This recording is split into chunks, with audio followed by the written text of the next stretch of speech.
Hello, আমি dermatologist doctor Debatri Dutta এবং আজকে আমরা আরেকটা ভিডিও নিয়ে চলে এসেছি।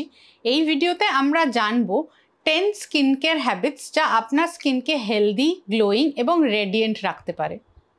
1 নম্বর, দিনে 2 বার করে একটি মাইল্ড ক্লেনজার দিয়ে স্কিন পরিষ্কার করবেন। খুব বেশি বারবার ক্লেন্স করা বা 2 বারের থেকে কম ক্লেন্স করা কোনোটাই কিন্তু স্কিনের পক্ষে ভালো না। দুটিতেই স্কিন ইরিটেটেড হতে পারে বা স্কিনে ব্রেকআউটস আসতে পারে। খুব বেশি হার্শ ক্লেনজার বা স্ক্রাবার ব্যবহার না করাই ভালো।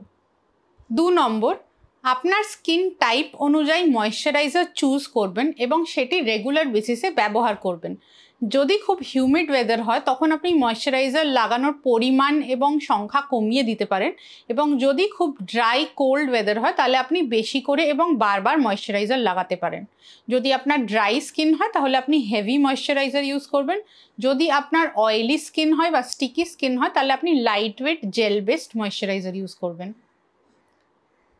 তারপরে হচ্ছে sunscreen application. Daily sunscreen use করবেন, ঘরের বাইরে থাকুন বা ভিতরে। সকালে একবার করে সানস্ক্রিন অন্তত লাগাবেন এবং পারলে 3 ঘন্টা অন্তর অ্যাপ্লাই করবেন। বেরোনোর আগে 10 থেকে 15 মিনিট আগে সানস্ক্রিন অ্যাপ্লাই করে বেরোবেন। আপনার ডায়েটে enough fresh fruits and vegetables রাখবেন। প্রসেসড ফুড কম খাবেন। ফ্রেশ ফ্রুটস অ্যান্ড ভেজিটেবলস থেকে আমাদের স্কিনে অ্যান্টিঅক্সিডেন্ট সাপ্লাই হয়, যা আমাদের স্কিন সেলের এজিং আটকাতে পারে এবং পিগমেন্টেশন আটকাতে পারে। সেই জন্য ডায়েট যদি ভালো থাকে তাহলে আপনার স্কিনে ব্রেকআউটস এবং আদার প্রবলেমস কম হবে। এর সঙ্গেই চলে আসছে নেক্সট পয়েন্ট, সেটা হচ্ছে দিনে অন্তত 2-3 লিটার করে জল খেতে হবে। যদি আপনি জল কম খান তাহলে স্কিন সেলসের হাইড্রেশন কম হবে এবং হাইড্রেশন কম থাকলে এরা ঠিকঠাকভাবে ফাংশন করতে পারবে না। তার ফলে স্কিন সেলসের গ্রোথ আটকে যাবে এবং আপনার স্কিনে প্রিম্যাচিওর এজিং অ্যান্ড রিঙ্কলসের সমস্যা পড়ে যেতে পারবে। অতএব ডেইলি ভালো করে জল খাবেন।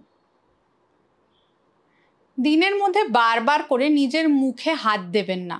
আপনি যতবার নিজের মুখে হাত দেন আপনার হাত থেকে কিন্তু ব্যাকটেরিয়া, ফাঙ্গাস বা ডার্ট আপনার মুখের স্কিনে ট্রান্সফার হতে পারে, যার ফলে স্কিন ড্যামেজ হতে পারে বা ব্রেকআউটস হতে পারে। অতএব মুখে হাত দেওয়ার আগে হাত অবশ্যই পরিষ্কার করে নেবেন এবং ট্রাই করবেন বারবার মুখে হাত না দিতে। মুখের সাথে সাথে নিজের বডির বাকি এক্সপোজড পার্টসগুলোকেও অবহেলা করবেন না। আপনার ফেস এবং নেক কিন্তু ইকুয়াল পরিমাণে সেন্সিটিভ এবং একই রকম এনভায়রনমেন্টাল ও সান এক্সপোজার পায়। অতএব যদি আপনি মুখের যত্ন নেন এবং নেকের যত্ন না নেন তাহলে কিন্তু আপনার নেকের স্কিনের প্রিম্যাচিওর এজিং এবং পিগমেন্টেশনের প্রবলেম দেখা দিতে পারে। এছাড়া হাত বা পায়ের এক্সপোজড পার্ট যাতে কন্টিনিউয়াস সান এক্সপোজার বা এনভায়রনমেন্টাল এক্সপোজার হচ্ছে সেগুলিকেও ফেসের মতো রেগুলার সানস্ক্রিন এবং ময়েশ্চারাইজার লাগিয়ে যত্ন করবেন। আপনার স্কিনের প্রবলেম অনুযায়ী বেছে আপনি আপনার স্কিন কেয়ারে অ্যাক্টিভ প্রোডাক্টস ইন্ট্রোডিউস করতে পারেন, যেমন পিগমেন্টেশনের জন্য lightning products like glycolic acid বা কোজিক অ্যাসিড, অ্যাকনের জন্য অ্যাকনের মেডিসিনস যেমন ক্লিন্ডামাইসিন বা বেনজয়েল পারক্সাইড, এবং অ্যান্টি এজিংয়ের জন্য বিভিন্ন ধরনের রেটিনল ফর্মুলেশন। এগুলো যদি আপনি আপনার ডেইলি স্কিন রেজিমেনে ইনক্লুড করতে পারেন তাহলে এগুলি আপনার স্কিনের প্রবলেম দূর করতে সাহায্য করবে এবং স্কিনকে আরও হেলদি রাখবে। অ্যাক্টিভস ইন্ট্রোডিউস করার আগে কিন্তু নিজের স্কিন কেয়ার রেজিমেনে ময়েশ্চারাইজার, ক্লেনজার এবং সানস্ক্রিন ইউজ করে স্কিন কোয়ালিটিকে ভালো রাখবেন, তবেই আপনি এর পুরো ফল পাবেন।